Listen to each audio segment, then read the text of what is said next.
আপনাদেরকে যদি জিজ্ঞাসা করা হয় 1 কোটি টাকার ওজন কতটুকু, এই যে পাল্লায় মাপবেন, কেউ কি জানেন নাকি? যাদের অনেক টাকা একসঙ্গে ব্যাংক থেকে ওঠান তারা বলতে পারবেন। ঠিক এইভাবে 100 কোটি টাকা কতটুকু পরিমাণ, এটা কোনো ব্যাগে ধরে? অথবা 150 কোটি টাকা, নাহিদের পিএ 150 কোটি টাকা লুটপাট করেছে নগদ থেকে। এই যে আমাদের নগদ অ্যাকাউন্ট, আমরা যে এটাতে টাকা রাখি, এখান থেকে 150 কোটি টাকা।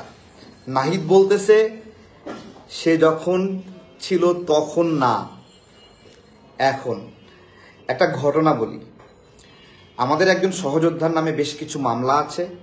সেই মামলাগুলো উইথড্র করার বিষয়ে আমি আমার সহযোদ্ধারা মিলে আসিফ নজরুল স্যারের কাছে গিয়েছিলাম। ওই সময় নাহিদ,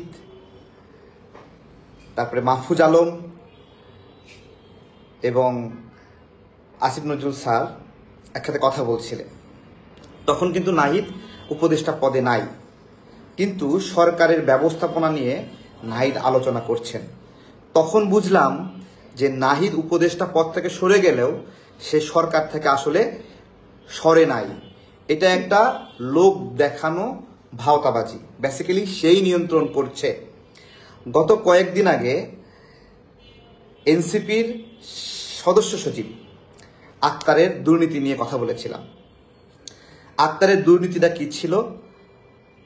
আমাদের সংগঠনের একজন নারী সহযোদ্ধা, তিনি এই জুলাই গণঅভ্যুত্থানে অনেক ভূমিকা রাখছেন।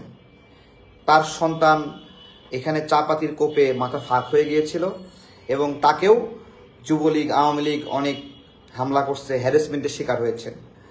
তো ওনার সন্তানকে প্রথমে চায়না নেওয়া হলো, সেখান থেকে সিঙ্গাপুরে নেওয়া হলো চিকিৎসার জন্য। তো আল্লাহর রহমতে সেই সন্তান বেঁচে আছে। সে আমাদের ছাত্র সংগঠনের একজন দায়িত্বশীল ছিল। তো আপু একদিন আমাদেরকে বললেন তিনি কোর্টের নারী বিষয়ক পিপি হতে চান তার জেলায়। তো আমরা বললাম যে ঠিক আছে, এটা হবেন, কিন্তু আমরা কিভাবে করব, আমরা তো এটা করতে পারি না। কয় না, সব দল নিচ্ছে, আপনারা নিতে পারবেন না।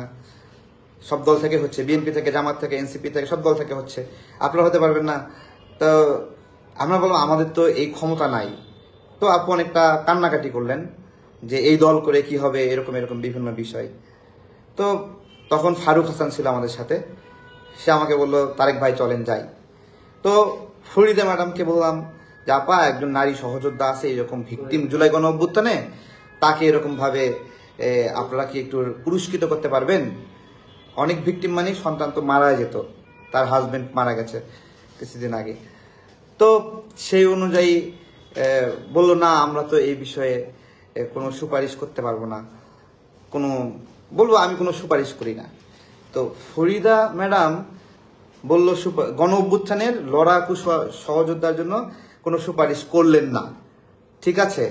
অথচ ফরিদা ম্যাডাম আওয়ামী লীগের দোসর একজনকে সুপারিশ করেছেন। উনি ওই সময় বলল আমি এসব করি না, জুলাই গণ অভ্যুত্থানে ক্ষতিগ্রস্ত কারোর জন্য সুপারিশ করেন না, কিন্তু আওয়ামী লীগের দোসরের জন্য ফরহাদ মাজার সাহেবের বউ একজনকে সচিব আমলা হিসেবে সুপারিশ করলেন, ঠিক আছে।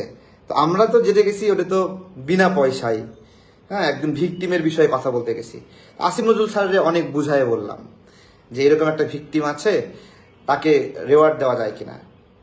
তো উনি বলল আসলে ভিকটিম, সমস্ত কাগজপত্র দেখলো, রক্ত মাখা ছবি টবি দেখলো, বলছে যে না, তাকে পুরস্কৃত করা উচিত আমাদের। উনি কথা দিলেন হবে। তো হঠাৎ করে আপু একদিন কান্নাকাটি করে ফোন দিছে, বলতেছে যে আক্তার তো অন্য একজনকে পিপি হিসেবে সুপারিশ করছে। তো আমরা খোঁজখবর নিলাম, দেখলাম যে অন্য একজনকে সুপারিশ করছে।